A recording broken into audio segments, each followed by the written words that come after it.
Soyons honnêtes 2 minutes, que ce soit chez les jeunes ou chez les adultes, vivre ensemble n'est jamais évident, voire même peut-être des fois source de conflits. Et donc si tu veux, la bonne ambiance, c'est rarement le fruit du hasard dans un groupe ou dans une équipe, mais en général, elle découle plutôt d'une volonté. Aussi, elle est très souvent apportée via des outils bien précis, voire elle peut être guidée par un ou des écrits.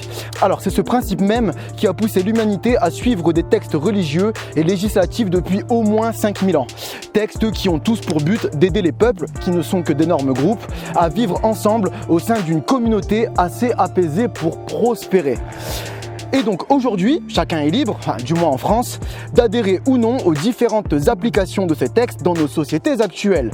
Mais c'est un principe qui est toujours valable de nos jours et qui est transposable dans l'animation socio-éducative, à minima à travers les projets éducatifs et projets pédagogiques des différents organisateurs de séjours et organisateurs de formation de l'animation socio-culturo-éducative. Alors aujourd'hui, je vais te présenter un de ces outils aidant à la mise en place d'une bonne ambiance sur ton séjour. Et cet outil, c'est les jeux de cohésion. Alors dans cette vidéo, je vais te présenter 3 jeux de cohésion accompagnés d'un bilan général sur les jeux de cohésion. Et il y a aussi 11 autres jeux de cohésion qui t'attendent déjà sur la médiathèque Animare, dont certains sont de ma propre conception. Alors si tu ne me connais pas, je m'appelle Lex, je suis formateur indépendant au métier de l'animation et fondateur d'Animare. Alors regarde la description de cette vidéo si ça t'intéresse, si tu veux en savoir plus. Si tu me connais déjà et que tu sais à quoi t'attendre, n'hésite pas à prendre des notes. Si tu as peur de pas tout retenir, dans tous les cas, on se retrouve après le générique. Bienvenue sur Animare TV, la chaîne de ton centre de formation dématérialisé. Abonne-toi si tu veux rien manquer ou parle-en à ceux que ça intéressera. Si tu as des questions sur les contenus ou des propositions de sujets à aborder, n'hésite pas à m'envoyer un message privé sur Animare FB. Si tu veux juste donner ton avis ou ouvrir un débat, tu peux le faire dans les commentaires, c'est fait pour ça. Enfin, les liens vers tous les canaux d'Animare sont dans les descriptions de chaque vidéo. Bon visionnage, Lex. Alors, si on met rien en place contre, très souvent, l'ambiance d'un groupe se dégrade en quelques jours, voire des fois en quelques heures. Et en fait, du coup, tu vois l'apparition de clans entre jeunes et ou aussi entre adultes et les clans finissent régulièrement par générer des clashs, des embrouilles, des conflits. Ok ? Aussi, en général, une ambiance dégradée, ça va vouloir dire manque de communication. Et manque de communication, ça veut dire d'un côté soit travail mal fait ou alors de l'autre côté soit séjour sous tension, que ce soit pour les jeunes ou pour les adultes, ok. Et aussi, quand on a une mauvaise ambiance dans un groupe, il ne faut pas s'étonner non plus si derrière, tu as des jeunes ou des adultes qui sont pas forcément non intégrés, mais qui peuvent avoir du mal à s'intégrer au groupe. Donc que ce soit à cause de la timidité, que ce soit parce que la personne est nouvelle dans un groupe qui existe déjà, ou alors que ce soit aussi parce que cette personne a des côtés un petit peu marginaux et qui ne sont pas forcément courants dans le reste du groupe. Et si tu veux, en fait, en soi, le fait qu'il n'y ait pas forcément une bonne ambiance sur un séjour, c'est pas forcément de ta faute, tu sais. Déjà, premièrement, peut-être que tu n'avais pas forcément conscience de ce que je viens de te dire, c'est-à-dire qu'il y a des outils pour mettre en place la bonne ambiance sur un séjour. Après, peut-être qu'aussi, toi, tu n'as pas la position pour pouvoir influer sur la bonne ambiance, ou alors du moins, c'est compliqué depuis la tienne. Pourquoi ? Parce que tu peux avoir les orientations du projet pédagogique, les orientations de la direction, ou voire même du reste de ton équipe, qui t'empêchent, qui sont pas forcément dans le même sens que toi, quand toi, tu vas vouloir mettre une bonne ambiance, et eux vont peut-être faire des choses qui seront totalement contradictoires à ce que toi, tu appelles mettre une bonne ambiance, et peut-être que eux appelleront ça aussi peut-être mettre une bonne ambiance, ou alors peut-être qu'ils auront d'autres projets derrière le fait de mettre une bonne ambiance sur le séjour. Et après, peut-être aussi tout simplement que tu as un petit manque de formation dessus, sur quelles sont les différentes méthodes, les différentes actions qu'on peut faire pour apporter une bonne ambiance sur un séjour. Okay ? Mais si tu veux, le vrai problème de fond, qu'est-ce que c'est ? Le problème de fond, c'est que les humains ont tendance à recréer des clans face aux difficultés. Et donc ça, tu peux le voir très facilement sur ton séjour. Donc, par exemple, en début de séjour, le fait de rencontrer les autres et des gens qui sont des inconnus, c'est pas quelque chose qui est évident, c'est un peu difficile pour certains, ok. Et après, tu as aussi les différents conflits qui peuvent arriver au fur et à mesure du séjour. Et c'est plus facile en général de se retrancher dans notre clan d'affinité avec les gens qui sont d'accord avec nous, mordicus coûte que coûte, plutôt que de faire un pas d'ouverture aux autres pour essayer d'avancer tous ensemble, ok. Et donc, ce dont toi tu as vraiment besoin si tu veux générer une bonne ambiance au sein de ton séjour. Alors, tu as besoin dans un premier temps de générer des interactions entre les différents clans et aussi créer un sentiment d'appartenance à un seul et même groupe. Ok? Et donc moi ici, l'outil que je vais te présenter, les jeux de cohésion, font ces deux interactions, donc générer des interactions et créer un sentiment d'appartenance en leur sein. Tout ça à travers les jeux de cohésion. Le tout englobé dans un cadre ludique, donc ça veut dire qu'on s'amuse très facilement, où il est facile à n'importe qui de se prendre au jeu, donc ça veut dire que les jeux sont pas très compliqués à mettre en place, tout en créant des liens avec les autres malgré lui. Et oui, en fait, le jeu te force à aller vers l'autre. Alors voilà, moi ici, là, je te parle des jeux de cohésion, mais il y a d'autres moyens d'arriver au même but, tu vois, de générer des interactions entre les différents membres d'un clan, enfin, entre les différents membres de différents clans, pardon, et de créer un sentiment d'appartenance à un seul groupe. Donc tu peux très bien y arriver en réfléchissant à quel cadre tu vas mettre à ton séjour. Bon, je vais pas trop rentrer dans les détails maintenant, mais c'est ça aussi, tu vois. Aussi, des outils de communication, ça peut servir pour créer une bonne ambiance. Aussi, tu peux mettre en place des chants. Tu peux aussi mettre en place des jeux de coopération ou des jeux de connaissances. Tu peux co-construire le séjour ou le projet pédagogique avec les membres qui vont y vivre, tu vois. Bon, bref, je vais pas trop m'étaler là-dessus. Moi aussi, je tiens à te parler des jeux de cohésion. Mais tout ça pour te dire qu'il y a plusieurs façons d'amener la bonne ambiance sur un séjour. Il n'y en a pas qu'une seule, ok? Mais donc, pour revenir aux jeux de cohésion, si tu veux, quand tu vas les mettre en place, déjà dans un premier temps, à court terme, ce sera rare, ils seront rares les jeunes ou les adultes isolés suite à la mise en place des jeux de cohésion. Et ça, je vais t'expliquer, tu verras un petit peu dans la suite de la vidéo pourquoi. Et aussi, si tu veux,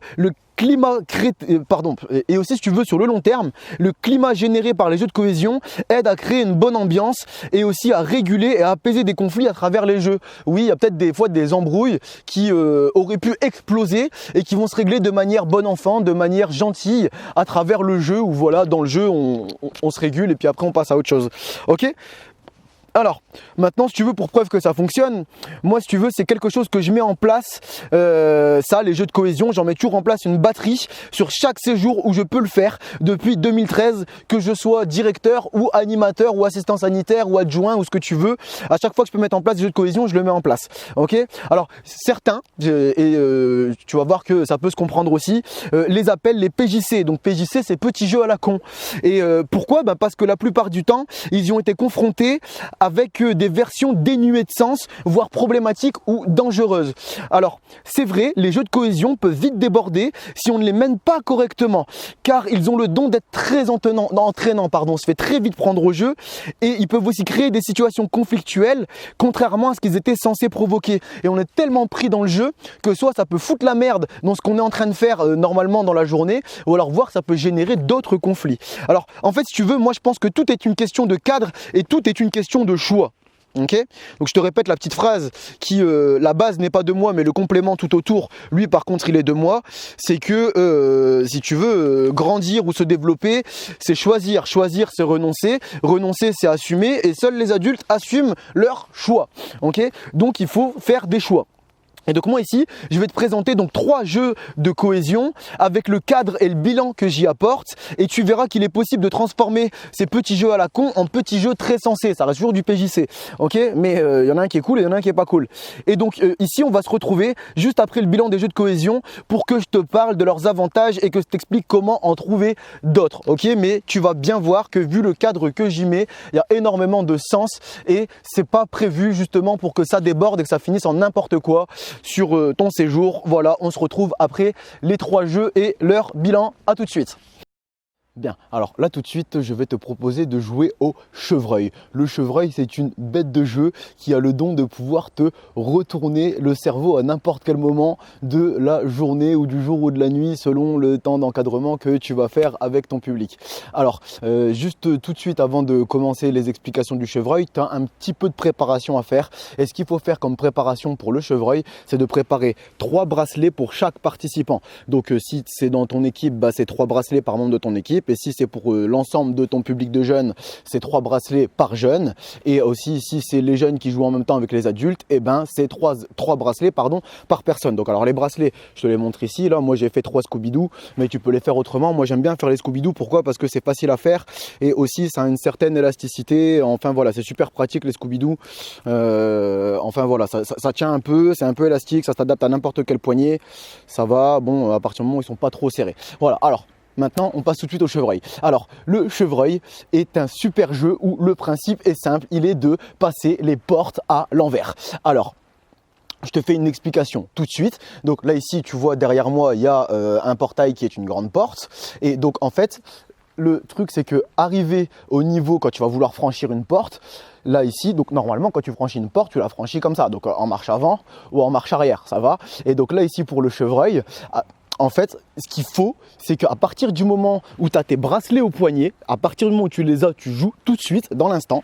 Et donc, à partir de ce moment-là, tu vas devoir donc ici, au lieu de franchir la porte à l'endroit, tu vas devoir la franchir à l'envers. Ok? Donc, si je veux revenir vers toi, je vais ici revenir dans l'autre sens. Ok? Maintenant, précision pour tout le monde, parce que c'est un jeu qui crée beaucoup de litiges au point de t'étais à l'envers, t'étais pas à l'envers, est-ce que tu as tourné complètement ou pas? Ok? Donc, les règles sont simples. Ok?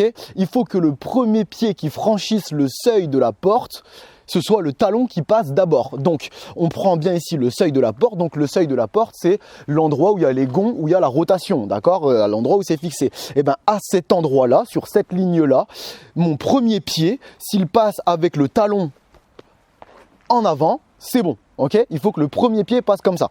Ok, voilà.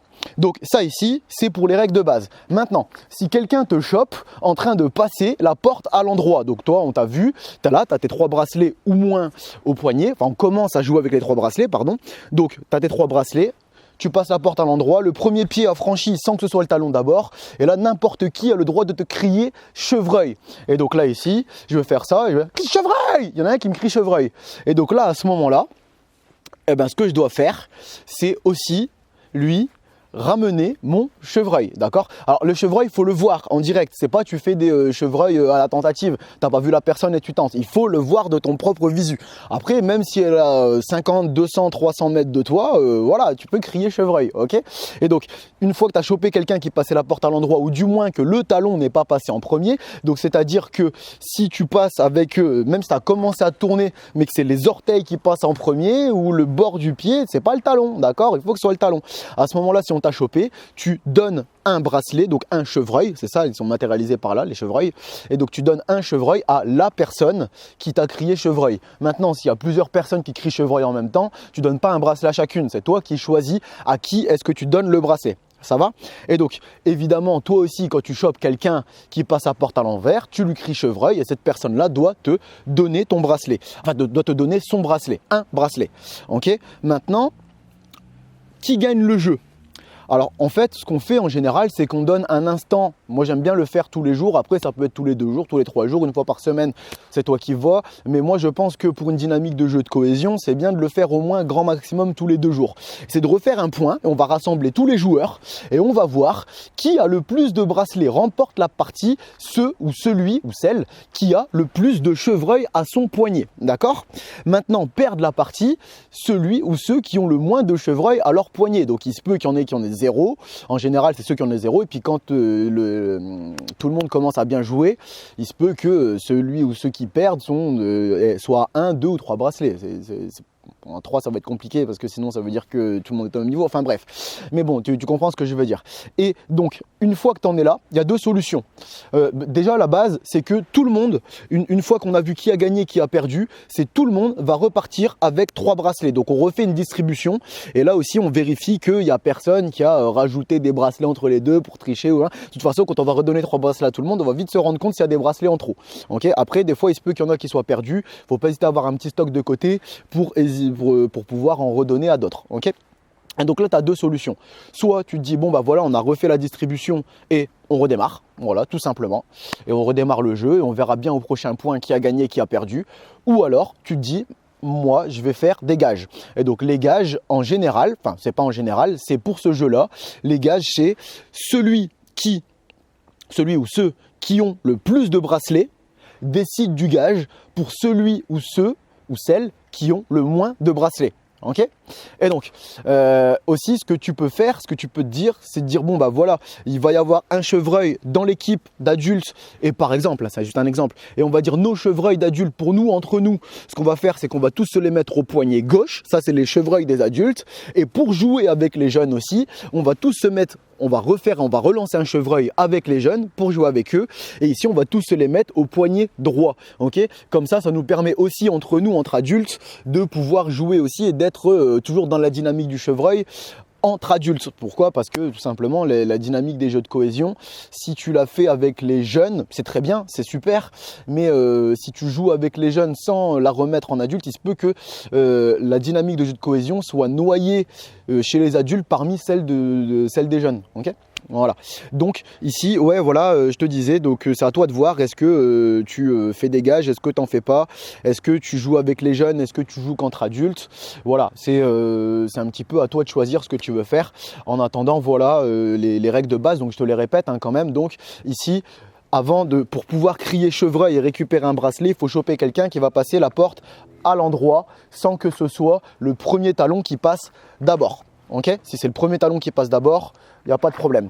Okay. Mais donc, aussi, ce jeu, tu peux le faire évoluer. Pourquoi? Parce qu'au bout d'un moment, tu vas te rendre compte qu'il y a des personnes qui ont le don de passer super vite les portes à l'envers, là, comme ça, et c'est un peu flou. Tu sais pas trop à quel moment le talon est passé ou pas. Ok, d'accord. Et donc, en fait, l'évolution pour calmer tout le monde et pour s'assurer que tout le monde passe bien à l'endroit tranquillement, à l'envers pardon, et qu'on ait le temps de voir, c'est de rajouter le crabe. Alors le crabe, qu'est-ce que c'est?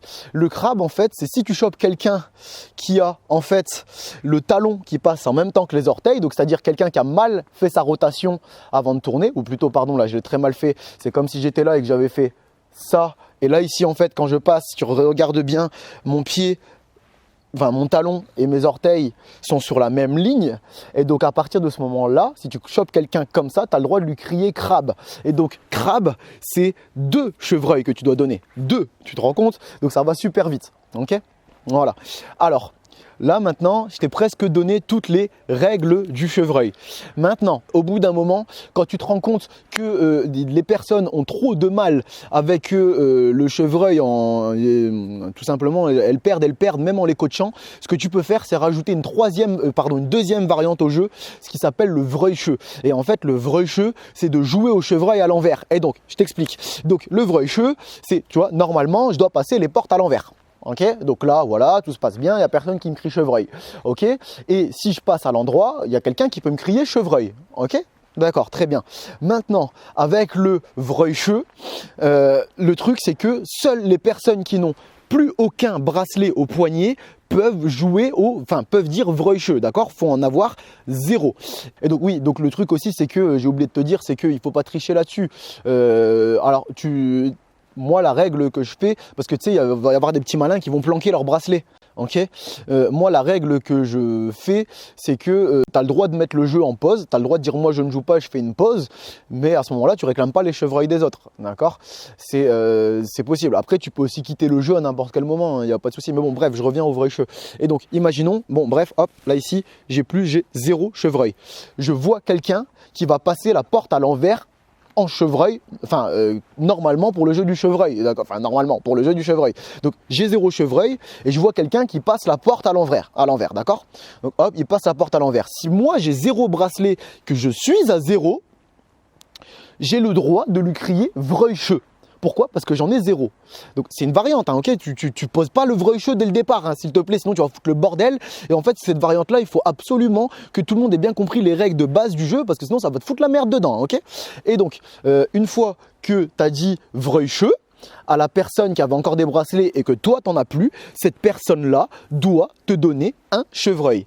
Et en fait, quand tu as compris cette technique-là, tu peux tourner le game. Pourquoi? Parce que oui, le chevreuil est un jeu qui peut se jouer à plusieurs. On gagne seul, ok, mais on peut monter des stratégies. Avec cette histoire de vreuilcheux, tu peux t'arranger pour faire exprès avec un de tes potes, par exemple de toi en avoir toujours 0. Dès que tu en récupères un, tu passes la porte à l'endroit, comme ça ton pote les récupère et tu suis ceux que tu sais dont ils sont forts pour les faire tomber un par un. Bim, bim, bim, tu leur fais tomber leur chevreuil un par un.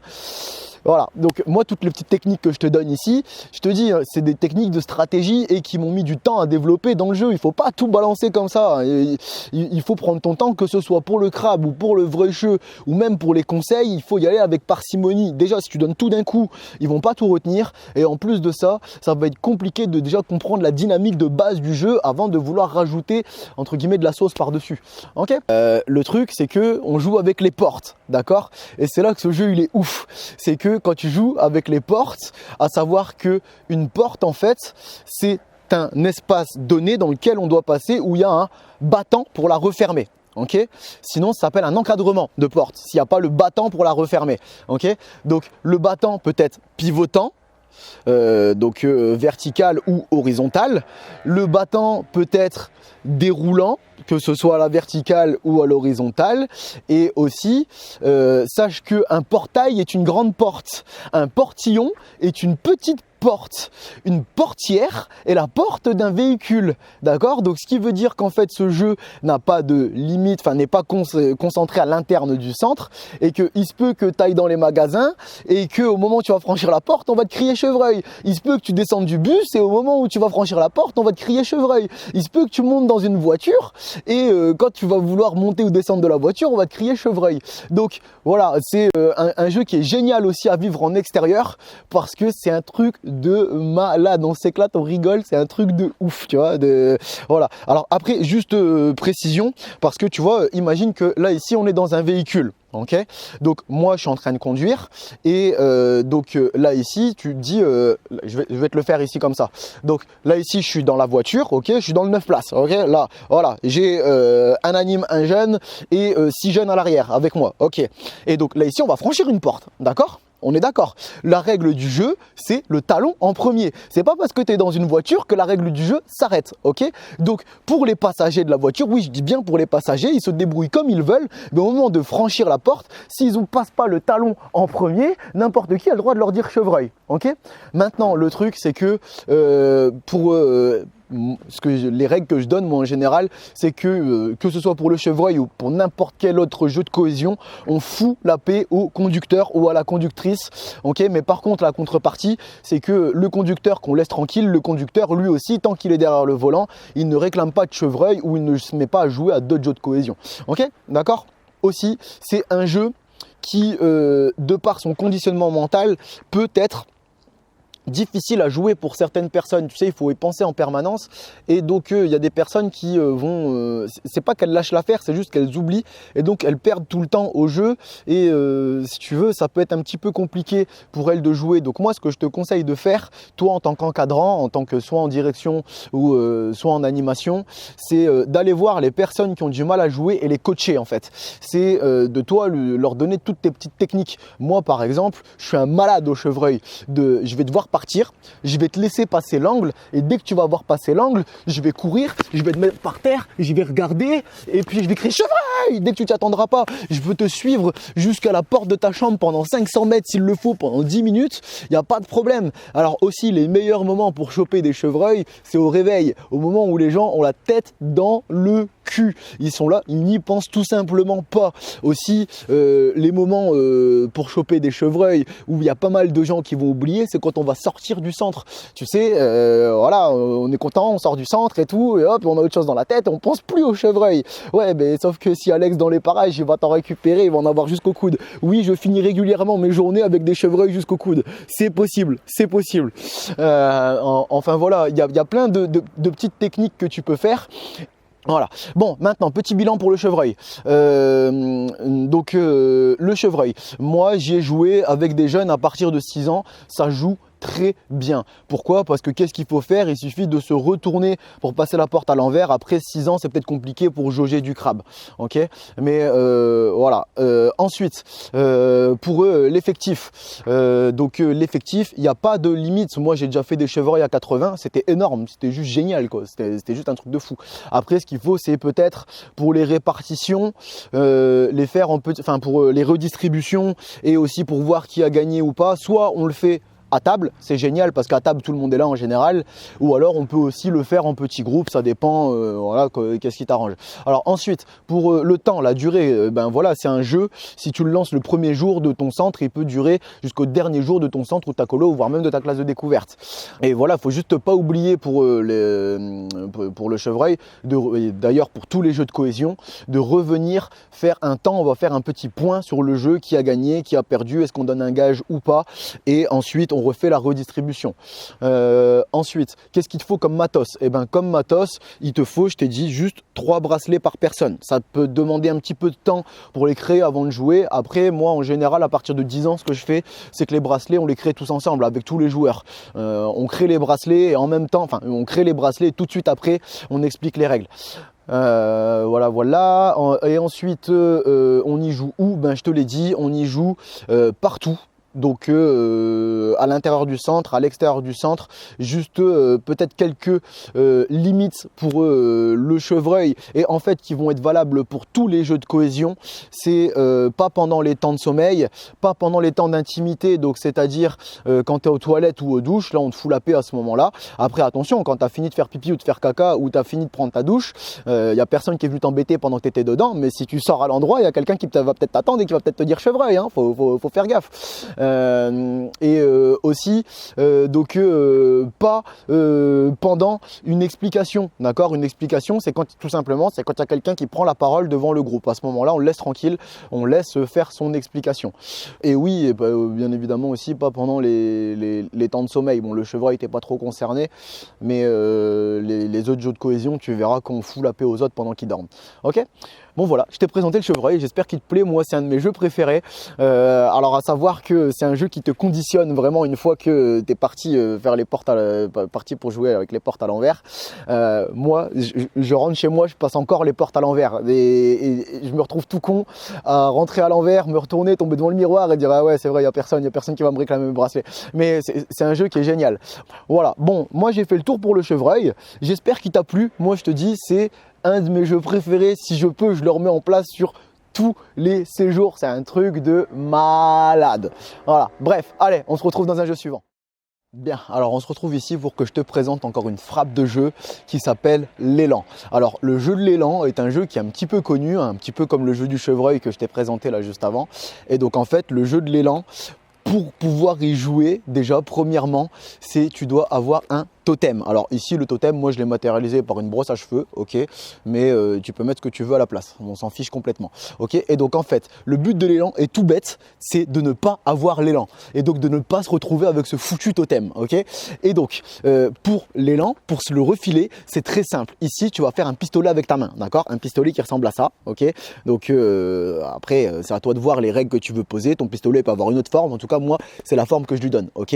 Et donc pour te le refiler, on va dire que bon, là ici on est d'accord, c'est un toit en briques qui coule le long du mur, enfin un toit en tuiles pardon. Mais donc on va dire que ici c'est un pote à moi, ok, c'est quelqu'un qui joue avec moi à l'élan. Et donc ce que je vais faire, donc je vais faire mon pistolet et pour pouvoir le refiler, je vais devoir lui faire pan. Pan, donc le toucher 2 fois et dire les mots c'est toi l'élan. Donc je répète, la phrase complète c'est pan, pan, c'est toi l'élan, ok. Et donc ici j'ai pas fait pan, pan, c'est toi l'élan en restant collé, j'ai pas fait pan, pan, c'est toi l'élan en le touchant à 5 syllabes. J'ai bien dit pan, pan, je te touche à chaque fois que je dis pan. Donc pan, pan, après c'est tout. Et là je dis c'est toi l'élan. Donc je te le refais, encore une fois, ça fait pan, pan, c'est toi l'élan. Ok. Alors là ici je t'ai montré que je le touchais à peu près à hauteur d'épaule. Ok. Bien évidemment tu peux le toucher, enfin bien évidemment moi je te dis avec les règles avec lesquelles je joue, tu peux le toucher où tu veux. Si tu arrives à toucher sur le bout du pied et faire pan pan c'est toi l'élan, tant mieux pour toi. Si tu arrives à toucher, arriver derrière le crâne et faire pan pan c'est toi l'élan, tant mieux pour toi. Ok. Le truc est juste de pas faire pan pan sur l'élan ou pan pan c'est toi l'élan. Ok, d'accord, hein Ivan. Et donc du coup voilà, c'est comme ça qu'on se transmet l'élan. Une fois que tu as réussi à faire ça, la personne ici récupère l'élan, d'accord. Donc là ici je te répète, c'est juste un totem. Si tu arrives à trouver une corde d'élan, c'est encore mieux. Alors maintenant, mon ami qui est là a une solution. Il peut se protéger de l'élan. Donc déjà premièrement, c'est quand toi tu vas essayer de le toucher et de faire pan pan, déjà il faut que tu arrives à le toucher 2 fois. Donc s'il arrive à esquiver que tu le touches, même si tu as touché une fois, ça marche pas, d'accord? Il faut avoir touché 2 fois. Pan, pan, c'est toi l'élan, d'accord? Ou alors si tu fais pan, pan, c'est toi l'élan, tu l'as raté la deuxième fois. Donc là, ça fonctionne plus, ok? Donc ça, c'est la première chose, ok? Ensuite, si tu n'arrives pas à, si c'est compliqué, peut-être des fois de te dégager, hein, ça peut arriver parce que tu ne le vois pas venir ou je ne sais quoi.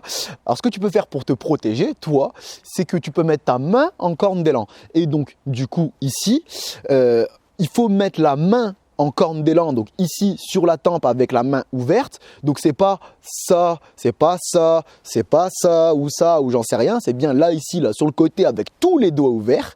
Et donc là ici, si tu as réussi à mettre ta main dans cette position, ou de l'autre côté évidemment, hein, on s'en fiche, hein, on n'est pas drôle non plus. Alors si tu arrives à mettre ta main là ici comme ça, avant que la personne ait fini de dire « pan, pan, c'est toi l'élan », avant la fin de sa phrase, elle garde l'élan. Donc, si toi, tu as réussi à esquiver les touches ou si tu as réussi à mettre tes mains ou alors si tu as réussi à faire les deux en même temps, la personne garde l'élan. Et en fait, si tu veux, le problème, c'est que l'élan, il ne faut pas l'avoir à un moment donné qu'on s'est tous fixé. Okay, donc, que ce soit entre adultes, que ce soit juste entre jeunes ou que ce soit entre jeunes et adultes, il ne faut pas avoir l'élan au moment où on s'est fixé. Moi, en général, ce que j'aime bien faire pour tous les jeux de cohésion, c'est de faire un petit point, un petit bilan des jeux de cohésion en début de veillée ou juste avant la veillée, tu vois, un petit peu après le repas du soir, on a pris le temps de souffler un petit peu et puis juste après, hop, voilà. Mais après, ça peut très bien se faire en centre aéré. Moi, quand je le fais en centre aéré où on dort pas sur place, pardon, je le fais au moment du goûter. On refait un petit bilan sur les jeux de cohésion. Et donc, la base, c'est simple, c'est de ne pas arriver au moment où on va tous se réunir et faire un petit point sur le jeu de l'élan. Alors, moi, j'aime bien aussi faire le point sur tous les jeux de cohésion en même temps. Mais il ne faut pas arriver avec le totem de l'élan. Okay, donc, en général, ce qu'on fait, c'est qui a l'élan. Et quand c'est personne, on se dit qui se souvient l'avoir eu et qui l'a refilé à qui. Et ainsi de suite, on finit toujours par retomber sur la personne qui avait l'élan. Et donc, là, à ce moment-là, c'est simple, tu as 2 solutions. Soit tu te dis bon bah voilà, aujourd'hui l'ex t'a perdu, t'avais l'élan, voilà, c'est tout. Bon, ça arrive, c'est pas grave. De toute façon, on peut pas gagner à tous les coups. Et le jeu redémarre et c'est reparti. On verra bien la prochaine fois, on se réunit qui a l'élan. Et ou alors la deuxième solution, c'est si toi t'as l'élan, il y a un gage qui est décidé par la collectivité. En fait, si tu veux, ou un petit peu tout le monde, tous ceux qui sont autour de toi, tous les participants vont s'accorder sur un petit gage que tu vas avoir à faire. Et normalement, ce qu'on dit, bah, tu vois, après tu peux changer, hein, mais moi ce que je fais quand je mets en place des gages, c'est que le gage, il est valable jusqu'au prochain point. On va revenir pour faire le petit point sur les jeux de cohésion. Voilà. Alors, le truc avec l'élan, c'est génial aussi, hein, parce que du coup, quand tu as tout un groupe qui se déplace en ville avec la main comme ça et tout, je t'assure que les gens te regardent très bizarre. Et ça, c'est un truc génial. C'est un truc de ouf. Et non, enfin voilà, c'est un petit jeu qui te demande pas beaucoup de choses à mettre en place. Donc regarde, tout simplement, pour te faire un petit bilan rapide sur le jeu, moi j'y joue avec des jeunes à partir de 6 ans. Ça se passe très bien. Bon, voilà. Après, ils peuvent peut-être avoir un petit peu de difficulté, de temps de réaction à mettre la main. Mais par contre, s'il y a un truc qu'ils aiment bien à cet âge-là, c'est esquiver. Tu sais, ils adorent jouer à chat ou au loup. Et c'est un truc qui est vraiment de leur âge, de toucher, d'esquiver. C'est vraiment pas mal. Ça marche pas mal. Donc ensuite, moi, j'ai jamais mis de limite de joueurs. Le truc peut-être, c'est que quand on passe les 50 joueurs, bah allez, même pas, si on passe les 40 joueurs, ça peut peut-être être bien qu'il y ait un deuxième élan qui tourne aussi. Ensuite, où est-ce qu'on y joue? Eh ben, on y joue aussi bien à l'intérieur qu'à l'extérieur du centre. Il y a pas de, on y joue quand et pendant combien de temps? Il n'y a pas de temps donné spécifiquement. C'est toujours un petit peu les mêmes limites qu'on va poser pour tous les jeux de cohésion. Donc, c'est-à-dire pas pendant le sommeil. Tu vois, il y a hors de question qu'on vienne te faire pan-pan, c'est toi l'élan pendant que tu es en train de dormir, que tu sois en sieste au centre ou pendant la nuit en colo, pas pendant les lieux d'intimité, donc pendant que tu es aux douches ou aux toilettes, on te fout la paix. Par contre, quand au moment où tu en ressors, ça peut t'arriver.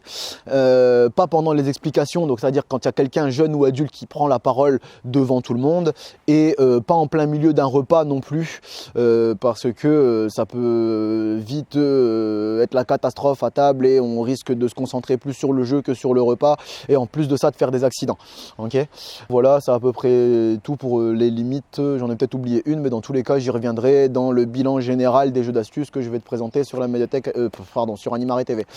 Et oui, sur l'élan, n'hésite pas non plus à changer le totem de temps en temps. Donc, c'est-à-dire, ça n'a rien à voir dans ton jeu de cohésion. Là, c'est parce que je parle de l'élan, hein, mais c'est pareil pour n'importe quel autre jeu de cohésion. Oui, j'ai oublié de te dire que pour se refiler l'élan, il faut avoir l'élan sur soi. D'accord? C'est sur soi, il peut être caché, il peut être visible, il peut ce que tu veux, mais tu n'as pas le droit de refiler l'élan si tu ne l'as pas sur toi. Ok? Il n'y a qu'un seul élan, enfin, à moins que tu aies décidé qu'il y en a un deuxième et qu'il y a un deuxième totem. Mais donc, pour te refiler l'élan, c'est pas du tout la même chose. C'est beaucoup plus compliqué d'arriver avec un élan hyper visible et que tu tiens en main et que tu peux pas cacher même derrière ton dos, que d'arriver avec un élan qui se glisse dans ta poche et dont personne ne peut être sûr que tu l'as en fait au final. Tu comprends ce que je veux dire? Donc n'hésite pas à changer la taille de l'élan, à changer le totem. Tu verras que ça change pas mal de choses au jeu. Bref, on se retrouve dans un prochain jeu de cohésion. Bien, alors comme tu as pu le remarquer, la nuit a commencé à tomber, donc on va continuer cette présentation des jeux de cohésion ici en intérieur dans mon salon. Alors, troisième jeu de cohésion que je tiens à te présenter gratuitement sur cette chaîne. Le jeu de cohésion que je vais te présenter ici est un qui me plaît plutôt pas mal, c'est le jeu du tu tournes. Alors, le jeu du tu tournes, c'est un jeu qui, encore une fois, ne nécessite pas grand chose et qui a des actions immédiates. Je t'explique tout de suite en fait. Alors, en fait, déjà, premièrement, ce que tu vas avoir besoin pour jouer, encore une fois, comme dans la plupart des jeux de cohésion, ce qu'il nous faut, c'est un totem, d'accord? Donc moi ici, j'ai choisi de prendre un étui à lunettes, ok? Pourquoi est-ce que je prends ça? Parce que c'est le truc qui me vient sous la main et en fait, c'est pour te montrer aussi que n'importe quoi peut servir de totem à partir du moment où c'est un objet unique en fait. Et donc sur ton centre, tu dois avoir plein de choses qui doivent pouvoir servir à faire des totems. Et tu vois que donc ici, je suis pas obligé de prendre un truc hyper spécifique pour pouvoir avoir un totem cohérent. Donc ici, le jeu du tu tournes, en fait, encore une fois, c'est de ne pas avoir le totem du tu tournes. C'est ça le but du jeu, encore une fois. Et notamment au moment où on va se réunir pour faire un petit peu comme dans les autres jeux de cohésion, pour faire un petit peu un point, un petit bilan sur le jeu, où est-ce qu'il en est. Et ben, le but, c'est de ne pas avoir ce totem à ce moment-là, quand on va tous se réunir. Ok? Maintenant, comment est-ce qu'on fait pour se refiler le totem? Et donc en fait, moi je démarre le jeu comme ça en fait. Parce que si tu veux, j'arrive devant mon public, qu'il soit jeune ou adulte, et je leur dis, bon alors c'est simple, maintenant ici il va falloir choisir. Ceux qui sont pour 1000 ans, vous levez la main, donc pour 1000 années, pas pour 1000 ans la ville, hein, mais pour 1000 années. Et ceux qui sont plutôt pour la vie, levez la main, d'accord? Donc on commence avec ceux qui sont pour 1000 ans. Alors là, les gens, ils se regardent, mais pour 1000 ans, pour la vie, qu'est-ce qu'il veut? Et là, tu dis tout de suite, ouais, je sais, vous avez un choix, il faut choisir. Qu'est-ce que vous choisissez, vous, dans votre propre personne? Qu'est-ce que vous êtes? Est-ce que vous êtes plutôt des personnes qui sont pour 1000 ans, ou donc pour 1000 années de suite, ou est-ce que vous êtes plutôt des personnes qui sont pour la vie?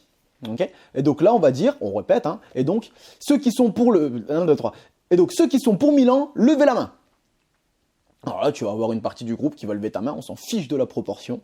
Et alors là, tu leur expliques que à partir du moment, pour tous ceux qui ont levé la main pour 1000 ans, pour les 1000 années à venir, quand on va vous regarder droit dans les yeux et que dans le même moment, on va croiser votre regard, on va dire votre prénom plus tu tournes, eh ben, vous ferez un tour sur vous-même. Tout simplement.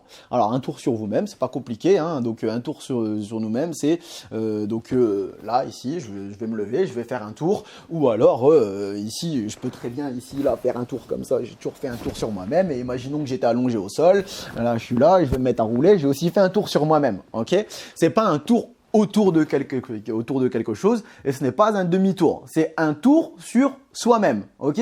Tout simplement. Et donc, comment est-ce qu'on fait? C'est simple, c'est donc je regarde droit dans les yeux, je vais utiliser mon prénom pour que tu comprennes. Et donc, droit dans les yeux, je vais dire Lex, tu tournes. Si j'ai réussi à finir ma phrase droit dans tes yeux, t'as pas le choix, tu fais un tour sur toi-même. Est-ce que c'est clair? Tous ceux qui ont choisi pour 1000 ans, c'est bon pour tout le monde? Ouais. Et là, ouais, et ceux qui ont dit pour la vie? Eh ben, ceux qui ont dit pour la vie, c'est exactement la même chose. Le seul truc, c'est qu'on voulait que vous choisissiez. Pourquoi? Parce que vous vous êtes engagé, vous avez choisi, donc vous êtes engagé, et donc, comme vous êtes engagé, maintenant vous jouez. Tout simplement. Ok. Alors, ça, c'est un petit peu pardon, c'est une petite méthode qui peut te paraître un petit peu forcing, mais si tu l'as fait avec un grand sourire et que derrière chacun sait qu'il n'est pas obligé de participer quoi qu'il arrive, voilà, il n'y a pas de souci. Et après, des fois, tu peux avoir des tendances qui vont te sortir, qui vont, tu vois, allez, ça vous coûte quoi d'essayer, vous allez voir, c'est un jeu de malade, ok? Et donc, du coup, le truc, c'est qu'à partir du moment où j'ai dit droit dans tes yeux, Lex, tu tournes, donc c'est moi, je veux pas me le faire à moi-même, mais tu comprends ce que je veux dire, hein. Si toi, ton prénom, c'est Manu, je vais te dire donc Manu, tu tournes, ok?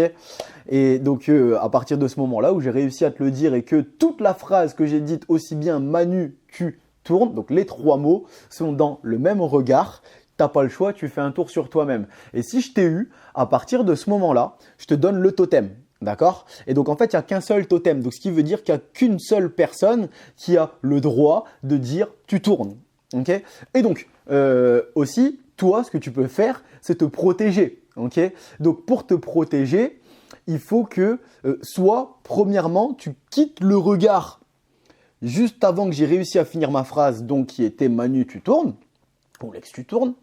Et donc, par exemple, ici, je te fais un Manu, tu vois, ou alors par exemple, toi, tu me fais un Lex, tu vois, j'ai pas eu le temps de finir de dire tourne, Lex, tu tournes, et ben, le tourne n'est pas dans le regard. Donc là, ça compte pas, ok?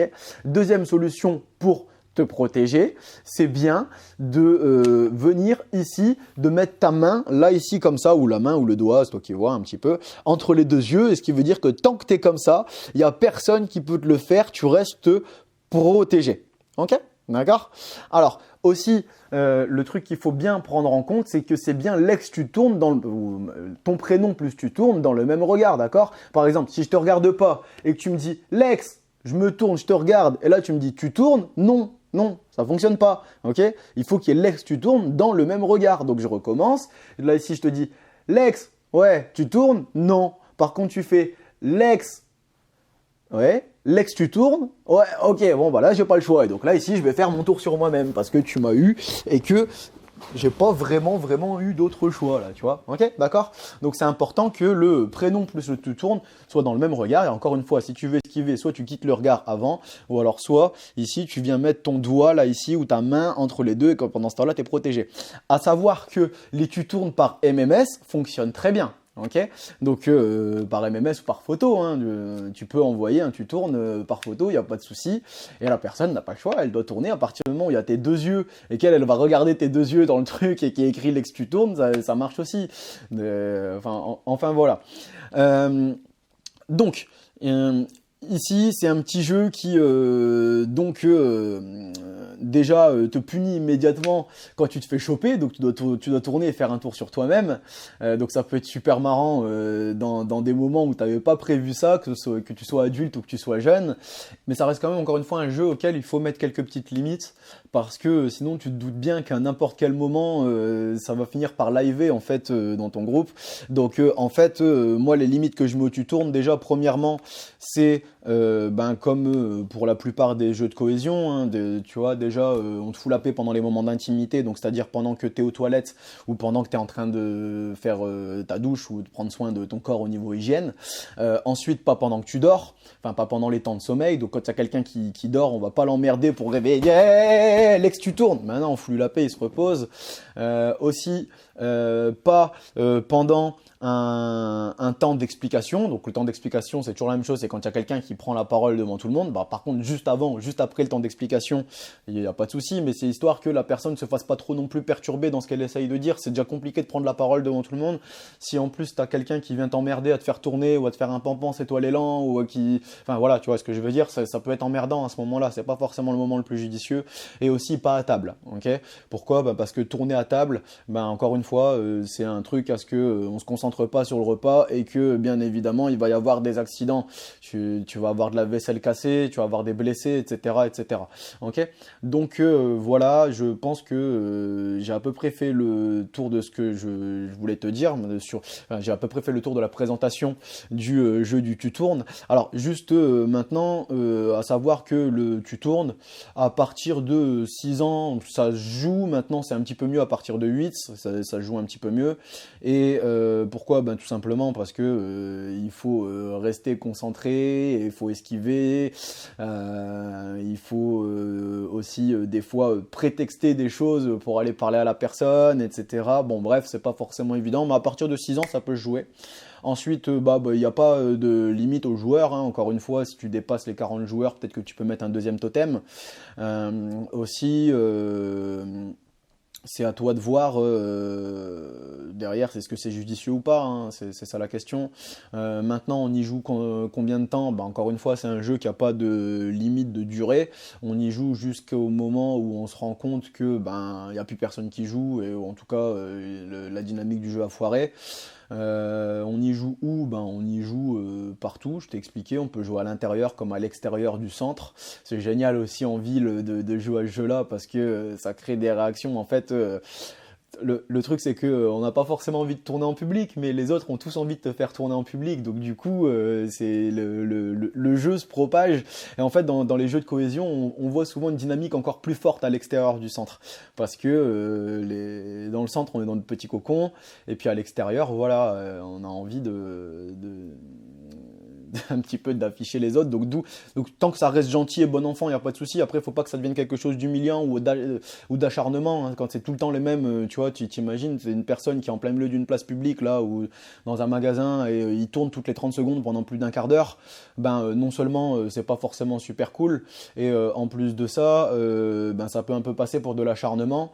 Et puis voilà, donc après, moi ce que j'aime bien dire au tu tournes, et aussi surtout avec en dessous de 10 ans, c'est de dire non mais le tu tournes c'est bien une fois de temps en temps. Quand tu le fais tous les 30 secondes, c'est plus marrant, au bout d'un moment c'est chiant. Faut le faire une fois de temps en temps quand la personne elle s'y attend pas. À partir du moment où tout le monde s'y attend, c'est plus drôle, ok? C'est ce qu'il faut, c'est attendre le moment où c'est un petit peu sorti de la tête de tout le monde le tu tournes. Et donc faut vraiment le réguler. Et puis après, de quoi est-ce que tu as besoin pour y jouer? Tu as besoin d'un totem, c'est tout. Voilà, c'est à peu près tout ce qu'il faut. Alors aussi, juste pour le tu tournes, maintenant c'est à toi de voir. Est-ce que tu estimes que le fait de tourner est suffisant, et que en gros tu es déjà un petit peu puni par le jeu quand tu tournes, ou alors est-ce que tu estimes que c'est aussi nécessaire de voir qui a le tu tournes ou pas au moment où on va se réunir pour faire le bilan, pour faire un petit peu le petit point sur les jeux de cohésion? On peut très bien décider, voilà, tu arrives à ce moment-là, t'es un perdant, t'as perdu le jeu, hein, à ce moment-là, et puis c'est tout. Est-ce qu'on redémarre tout de suite le jeu par la suite, ou est-ce que la collectivité décide d'un gage pour la personne qui a perdu au moment du check, où on va venir voir qui a le totem, le ou les totems des différents jeux de cohésion en main à ce moment-là. Ok ? Voilà à peu près les 3 jeux que je voulais te présenter. Donc je t'ai présenté ici l'élan, je t'ai présenté le chevreuil, je t'ai présenté le tu tournes, et donc en fait pour faire un bilan général sur ces jeux-là, déjà la première chose que je voudrais te dire, c'est que moi j'ai pour habitude de toujours balancer au moins 3 jeux de cohésion en parallèle. Pourquoi? Parce que si tu n'en balances qu'un seul à la fois, le but du jeu de cohésion, en fait, si tu veux, c'est un petit peu de se forcer à aller voir l'autre à travers le jeu. Pourquoi? Parce que tu as bien remarqué qu'il faut faire perdre les autres, et donc en général quand c'est comme ça, on n'a pas forcément envie, en général, hein, c'est pas tout le monde, mais en général on n'a pas forcément envie de faire tomber ou de faire perdre ses potes avec qui on est le plus proche, avec qui on a le plus d'affinité. Donc du coup, on a envie de faire perdre ceux avec qui on s'entend le moins, et le jeu va te forcer à développer des interactions pour pouvoir les piéger. Donc ça va te forcer à créer un minimum d'affinité avec eux, ok? Mais le problème, c'est que si tu balances qu'un seul jeu, il ne plaira pas à tout le monde, comme n'importe quel jeu. Ils sont très rares les jeux qui plaisent à 100% des personnes qui vont y participer. Et donc en fait, le truc, c'est que si tu proposes pas d'autres jeux en parallèle, il y a de grandes chances qu'il y ait des personnes qui soient exclues du jeu, tout simplement parce qu'ils ne lui plaisent pas, le jeu ne leur plaît pas, pardon, et donc en fait ces personnes-là ne vont pas être intégrées aux dynamiques de jeux de cohésion. Tandis que si tu balances 2 ou 3 jeux, moi je pense que minimum 3 c'est bien en parallèle, parce que du coup les jeux, normalement avec 3 jeux, il y en a au moins un qui va plaire à tout le monde, et donc tout le monde va s'inscrire dans la dynamique des jeux de cohésion. Ok ? Voilà, et aussi ce que je trouve génial, tu sais, dans le fait de mettre plusieurs jeux de cohésion en parallèle, c'est que les jeux, tu peux les enchaîner. Imagine le délire. Tu sors de ton centre, t'arrives et tu chopes quelqu'un en train de passer la porte à l'endroit. Toi, tu lui cries chevreuil. Au moment où tu arrives pour récupérer le chevreuil, tu arrives, donc là, tu viens, tu prends le chevreuil, en même temps, tu fais pan, pan, c'est toi l'élan. Et là, la personne, elle est pleine de seum, elle dit ah, tu fais chier et tout, oh là là, c'est pas cool, là là, tu m'as eu, ce que tu veux, là, tu regardes, tu fais Lex, tu tournes. Est-ce que tu imagines le niveau de seum et en même temps d'hilarité générale que ça peut causer, tu vois? C'est juste génial. C'est un truc de fou de mettre plusieurs jeux de cohésion en parallèle et de les mixer, de faire des combos avec. C'est un truc de malade mental. C'est un truc génial. Donc ça, c'est la première chose. Moi, je balance tout le temps au moins 3 jeux en parallèle en même temps. Donc c'est aussi pour ça que je t'en ai présenté 3. Et donc au moins, là, ici, tu as déjà une batterie de jeux qui permettent de cibler un maximum de monde. Aussi, le truc, c'est que tu vois, sur les jeux de cohésion, en général, ce qu'on fait, c'est qu'on détermine un point où on va faire un point, un petit temps, on va faire un petit bilan, un petit check du jeu, où est-ce qu'on en est, notamment pour savoir qui a les totems. Et donc, ceux qui ont les totems sont désignés perdants, ou alors pour le chevreuil, ceux qui en ont le moins au poignet. Okay, mais donc, moi, personnellement, avant, j'y jouais comme ça. Maintenant, j'ai arrêté de jouer avec les gages. Je mets plus de gages en place. Pourquoi? Pour une simple et bonne raison, c'est parce qu'en fait les gages, c'est vrai que c'est génial pour ceux qui sont bons dans les jeux, mais pour ceux qui ont plus de mal, c'est un moyen de les dégoûter des jeux en fait. Pourquoi? Parce que quand tu as des gages et que des fois c'est pas de ta faute, hein, c'est tout le temps toi qui perds. Et quand c'est tout le temps toi qui perds, si en plus tu tapes des gages tous les jours, il faut pas s'étonner si derrière au bout de 2-3 jours, les personnes ne veulent plus jouer parce qu'elles en ont marre de se taper les gages. Okay, et donc j'ai remarqué moi que les jeux de cohésion, certes, sont plus intenses quand on y met des gages, il y a beaucoup plus d'envie, mais par contre, ils tiennent beaucoup moins sur la longueur, d'accord? Et donc moi, mon but, c'est que le jeu de cohésion tienne sur la longueur du séjour. Et donc, ce que je vais faire, c'est que je vais supprimer les gages, qui fait que les personnes qui sont un petit peu plus faibles, qui perdent un petit peu plus souvent dans les jeux de cohésion, déjà ne subissent pas la pression outre d'avoir perdu, parce que déjà d'avoir perdu c'est pas super agréable, mais si en plus d'avoir perdu tu dois te taper des gages à répétition, c'est normal si les personnes décrochent.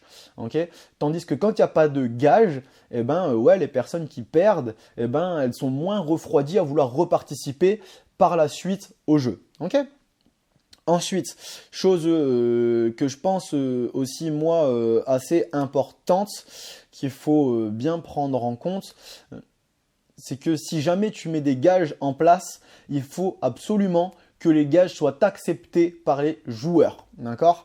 Pourquoi? Parce que en fait avec les gages on peut très vite tomber dans des côtés qui vont être très borderline, voire qui peuvent être punis par la loi, qui ressemblent à de l'humiliation ou du bizutage ou des choses qui vont tourner autour de ça en fait, tu vois. Et en fait c'est pas le but. Si tu humilies les gens, en fait le but du jeu de cohésion c'est de souder ton groupe, mais c'est pas souder ton groupe en s'acharnant sur une seule personne ou en s'acharnant sur les perdants. C'est pas ça le but du jeu. D'accord, c'est aussi que les perdants ça tourne et aussi et qu'ils se retrouvent pas en PLS tout simplement les perdants, parce que sinon faut pas t'étonner non plus que les jeux de cohésion vont développer d'autres dynamiques auxquelles tu voulais pas, auxquelles tu t'attendais pas. Ok. Ensuite, il arrive aussi régulièrement dans les jeux de cohésion que ce soit le même profil de personnes ou que ce soit régulièrement les mêmes qui perdent aux jeux de cohésion. Pourquoi? Parce que en fait, les jeux de cohésion te demandent une attention, une vigilance constante tout au long de la journée. Et donc, c'est pas forcément évident et donné à tout le monde. Donc, le truc, c'est que toi aussi, en tant que meneur des jeux de cohésion, ce qu'il faut aussi, c'est que tu fasses attention à ce qu'il n'y ait pas d'acharnement sur les perdants, d'accord? Et peut-être aussi des fois aller et notamment, en fait, généralement, l'acharnement, c'est toujours les mêmes qui s'acharnent sur les autres. Et moi, ce que je fais quand je vois ça, c'est que je les chope entre quatre yeux et qu'entre guillemets, je leur remets les idées en place. Je dis, c'est bien, j'ai bien compris, t'as bien compris les dynamiques du jeu, c'est super, t'es un super joueur. Et je commence toujours comme ça, par positiver avant de rentrer dans le négatif. C'est toujours mieux hein, quand tu veux résoudre du conflit, d'abord dire le positif avant de parler du négatif. Tu seras toujours beaucoup plus entendu. Donc je vais dire, t'es un super joueur, t'as très bien compris. Maintenant, le truc, c'est que là, ici, t'es en train de mettre mal à l'aise la personne, t'es en train de t'acharner dessus. Et en fait, c'est déjà de 1, c'est pas cool pour elle parce que au bout d'un moment, toi, si tu veux continuer à pouvoir jouer, si tu mets tout le monde mal à l'aise, tu vas finir par jouer tout seul. Et en plus de ça, tu donnes pas une image de grand joueur, d'accord? Un joueur qui est fair play, qui va savoir aussi ne pas s'acharner sur les plus faibles et qui va s'en prendre à des personnes qui sont à son niveau, etc., etc. Tu vois, c'est un petit peu jouer sur les sentiments. Et si tu te rends compte au bout d'un moment que les dynamiques continuent, n'hésite pas à rassembler tout le monde et à refaire un point sur le jeu en disant que c'est pas super cool de tout le temps s'acharner sur les mêmes personnes et que c'est pas faire preuve de grandeur ni d'esprit ni d'être un grand joueur que de s'acharner sur les personnes qui sont plus faibles. N'hésite pas à revenir à recadrer tout ça, d'accord? Enfin voilà. Aussi, je pense vraiment pour les jeux de cohésion qu'il faut vraiment absolument leur mettre des limites. Si tu leur mets pas de limites, ça va partir en couille. Vraiment, je te le dis. Et c'est pour ça que certaines personnes les appellent les petits jeux à la con. C'est parce que on n'a pas mis de limites et que c'est parti totalement en live. Donc déjà les limites sur les gages ou pas que tu vas mettre. Et en plus de ça, les 1, 2, 3. Il faut que les jeux de cohésion n'empêchent pas le bon déroulement du cadre du séjour. Donc je te répète les limites que moi je mets à peu près tous les jeux de cohésion. C'est pas pendant les temps d'intimité. Donc quand tu es aux toilettes ou aux douches, on te fout la paix. Pas pendant le sommeil, pendant que tu es en train de te reposer, qui est un besoin vital, on te fout la paix. Pas pendant les temps de repas. Donc c'est-à-dire quand tu es à table, on stoppe les jeux de cohésion. Pourquoi? Parce que le repas c'est important et on n'a pas forcément envie qu'on se mette à jouer avec la nourriture ou qu'il y ait de la vaisselle cassée qui risque de nous créer des blessures, des accidents, etc., etc. Pas pendant les explications qui risquent de mettre en PLS les personnes qui sont en train de parler. Je te répète, c'est pas évident de prendre la parole devant tout le monde, encore plus si tu es un jeune, ok, que t'es pas formé à faire ça, ou en tout cas que c'est pas forcément le rôle pour lequel tu as signé. Et pas non plus au moment où on est en train de faire les bilans, d'accord? Les check-up, enfin les checks les points sur où est-ce qu'on en est du jeu, là, quand on va se réunir et voir qui a les totems pour désigner les perdants de la journée. Pas à ce moment-là, à partir du moment où tout le monde est là, on décide qu'à partir du moment où tout le monde est là, on stoppe, comme ça, c'est pas trop le bordel non plus pendant ce temps-là.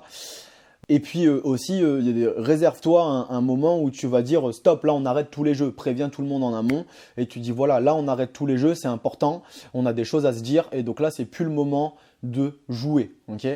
Alors oui, aussi, une petite chose que j'ai oublié de te dire, c'est que quel que soit le jeu de cohésion auquel tu es en train de jouer, en réel, le seul moyen de refiler le jeu de cohésion, c'est le totem, hein, d'accord? Le seul moyen de... on se refile pas, on fait pas tourner le jeu de cohésion sans avoir le totem sur soi, d'accord? Il faut avoir le totem sur soi pour pouvoir faire tourner le jeu de cohésion quand on a un totem à jeu de cohésion. Quand on a un jeu de cohésion à totem, pardon. C'est bien si je mets les bons mots dans le bon ordre. Okay. Mais tout ça pourquoi? Parce que sinon c'est trop facile.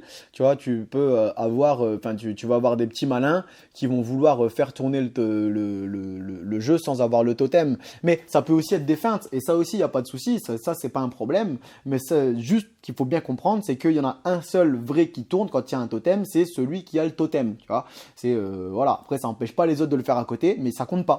Voilà, c'est tout simplement ça que je voulais te dire.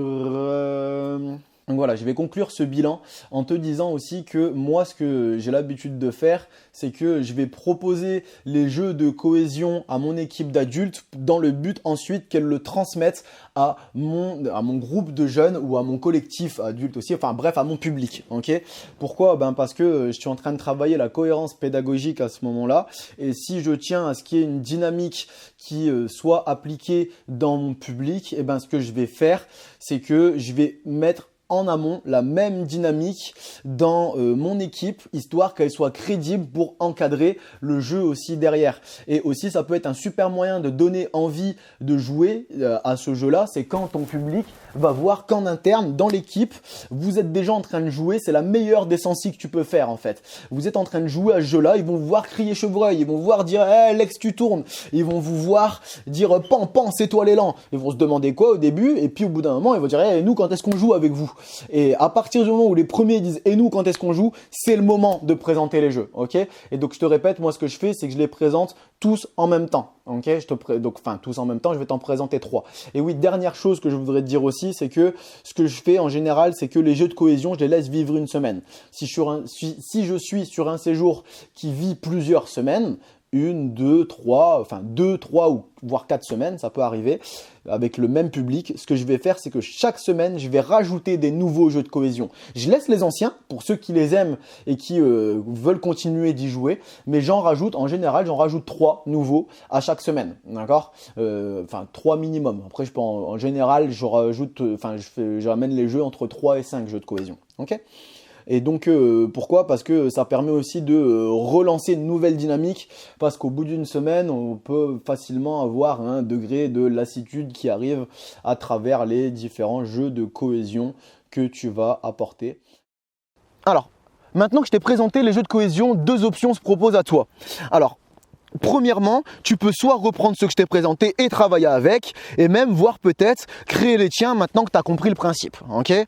Ensuite, tu as une deuxième solution qui se propose à toi. Je te l'ai déjà dit, il y a 11 autres jeux de cohésion qui t'attendent sur la médiathèque Animare. Ils sont très simples à mettre en place, c'est bien si je parle français, et ils nécessitent très peu de prépa, et ils te permettent aussi de renouveler ton système de jeu de cohésion sur un séjour en cas de lassitude. Oui, parce que ce soit pour ton public ou pour toi, il y aura peut-être un moment où tu en auras marre d'utiliser tout le temps les mêmes jeux. Ok ? Donc, du coup, qu'est-ce que tu vas découvrir si tu vas sur la médiathèque Animare pour aller voir les autres 11 jeux de cohésion ?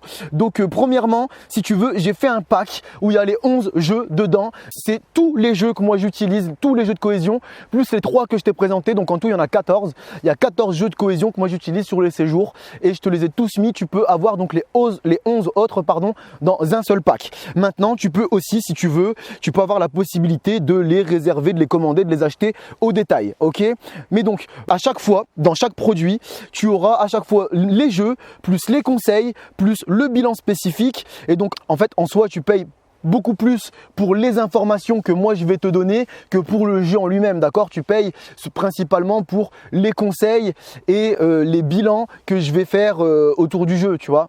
Et en fait, quand tu regardes bien, c'est pas si cher pour un contenu vidéo. Donc, si tu veux, tu peux aller voir mes concurrents, les prix qu'ils opèrent eux sur leurs produits, et tu verras que mon prix pour eux, le pack de 11 jeux où en tout tu as 2 heures de vidéo, un peu plus de 2 heures, tu verras que c'est pas si cher en fait. Ok ? Mais en plus de ça, ce que ça va te permettre, c'est 11 jeux plus les 3 que je t'ai présentés là maintenant.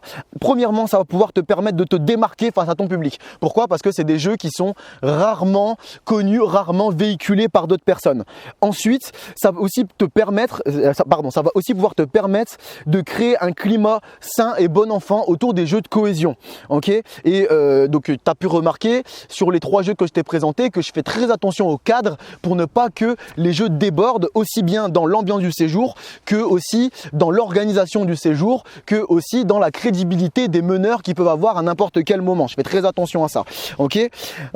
Aussi, tu vas voir que ça va pouvoir souder ton groupe autour des jeux de cohésion, que ce soit un groupe d'adultes dans ton équipe, que ce soit un groupe de jeunes que tu encadres, ou que ce soit ton groupe complet de jeunes plus d'adultes. Ok ? Et aussi, ça va pouvoir te servir à prendre la température du groupe et de réguler certains conflits à travers le jeu. Des fois, il y a des petites tensions qui vont apparaître, et à travers le jeu de cohésion, tu vas voir qu'elles vont pouvoir se réguler, et le jeu va pouvoir servir non seulement à pouvoir crever des abcès, mais aussi peut-être à les reboucher, à les refermer, à les recoudre. Oh, je sais pas si l'image est très bonne, mais je pense que tu vois ce que je veux dire. Ok ? Et aussi, moi je pense ce qui est pas mal aussi, c'est que les jeux de cohésion permettent de se fendre de grosses barres, que ce soit avec les jeunes ou alors avec ton équipe, une fois qu'il n'y a plus les jeunes, et notamment dans les moments où tu vas assimiler plusieurs jeux, enfin tu vas mettre en parallèle plusieurs jeux de cohésion, et il va y avoir des combos qui vont se faire dessus. C'est un truc de malade, je te l'ai déjà dit mais je te le répète. Alors maintenant voilà, si ça t'intéresse et que tu veux obtenir les autres jeux de cohésion, donc pas forcément les 11, tu peux en prendre 1, 2, 3, 4, 5, 11, c'est toi qui vois, mais si tu veux obtenir les autres jeux de cohésion, alors tu cliques sur les 2 premiers liens dans la description. Alors le premier lien va te ramener sur le pack avec les 11 jeux, et puis le deuxième lien va te ramener sur la médiathèque, et là après ce sera à toi d'aller faire un petit peu ton petit tour et de voir ce qui t'intéresse, ok ?